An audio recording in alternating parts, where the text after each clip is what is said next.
I'm Manveen Rana here at Davos 2024, and I'm joined by Paul Farrell, who is the Executive Vice President and Chief Strategy Officer at BorgWarner. Welcome, Paul. Thanks for joining us. Thank you very much. Tell us about the world of e-mobility at the moment. I mean, how much has changed recently, and where do you think we need to get to? It's a great question. I mean, it's a space that's changing a lot, right? There's really been a lot of growth. Just to put it into context, if you go back just 3 years, so 2020, 3% of vehicles produced, light vehicles produced, were electric vehicles just in 2020. If we fast forward just to last year, that's now up to 12%. So really significant gains in a relatively short period of time. I think we've moved from early adopters and we're starting to get into it being more of a mainstream technology. And we expect that growth to continue in the coming years. What do you think the challenges have been? Why has it been so slow for people to adopt? And what are the challenges that still exist? How do you get it past that 12%? Yeah, I think there were a lot of challenges early on. That's clearly evolved. But there's still those challenges still exist. If you take a step back and you think about the internal combustion engine, it's been around for over a century, right? And all the infrastructure and just consumer adoption, all that people are comfortable with that. And so now in a very short period of time, we're trying to make a big change. Maybe it still feels like it when you're driving down the road that it's the same, but it's quite different. So if in the auto industry itself, changes the products you have to engineer, changes the production processes, changes all the supply chain. So it's a big shift, all while you're still doing all the other things you were doing before. So there's a big change in the auto space. Consumers have to get comfortable with slightly higher price points at least for now, and also with charging. That's an area where everybody's still like, all right, is this really going to work? And so that's on the consumer side. And then you've got the infrastructure question, which ties back into charging and other things. So all those things have to come together, and it ebbs and flows, right? So I think it's natural that you would have these mismatches in supply and demand, but I think the trend's very clear. And where you ask, where do we need to go?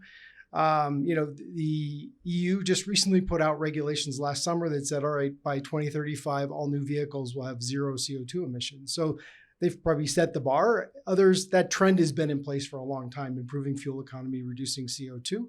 But I think that's the direction. Different spaces will go, or different regions will go faster or slower. But that's clearly the ultimate, I'd say, endpoint in terms of decarbonizing transportation. Have the infrastructure changes been fast enough? Are they still? I think that's actually probably one of the bigger lags. You can see it with Tesla, for example, where they have an established infrastructure and it works fairly well. But if you don't have a Tesla, it becomes there's anxiety there, right? And even just in terms of uptime, reliability are also challenges. And so that's where I think there's a lot of work to do. The vehicle manufacturers are now putting out a lot of new models. There's a lot they're starting to pick from. But still, people have to get comfortable that, okay, I spent a lot of money on this car. Can I actually use it in a practical way, day in and day out?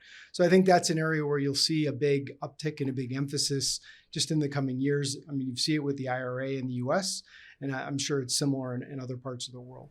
And for you at BorgWarner, how are you sort of combating these challenges, whether it's sort of the consumer and how they view it, or whether it is infrastructure? So for us, we're a propulsion company. So whether we like it or not, we're in the middle of all of this. So we're a company that has over 100 years of history, very much tied to the internal combustion engine. And so it's a big shift also for us. And we started that journey a little over 8 years ago. And I actually came to BorgWarner with one of the acquisitions that was really foundational to support that journey, that electrification journey.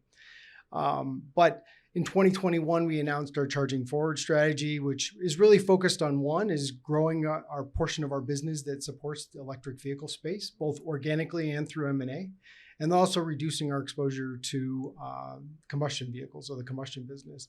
And so we've been making steady progress on that. We've been very successful, I think, in leveraging the assets we had and growing the business organically. And then we've made, in the last 3 years, 6 acquisitions and also announced a JV, all supporting that strategy. And then in parallel, we spun off a portion of our business last summer to reduce our exposure on the combustion side. So it's a very high priority for us, as you would imagine. Again, I think we're making good progress. A lot of work to do. Big focus on execution. Now the rubber's really hitting the road, but we really feel like we're well positioned for the e-mobility future. And if you think about the change that's already occurred in the last 5 years, where would you like to see this industry end up in 5 years' time? 5 years. So what are we looking at? Or 10. The 10. Well, we can pick Give us either. pick 2030 or something, right? 2030. Pick Let's do that. 2030. Yeah.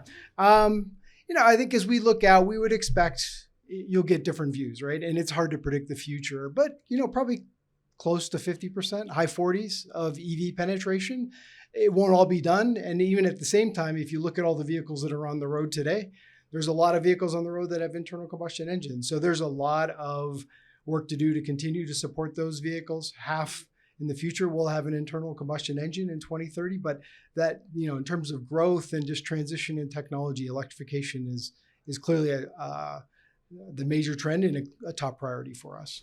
That's great. Thanks so much for joining us here to tell us all about the future of e-mobility.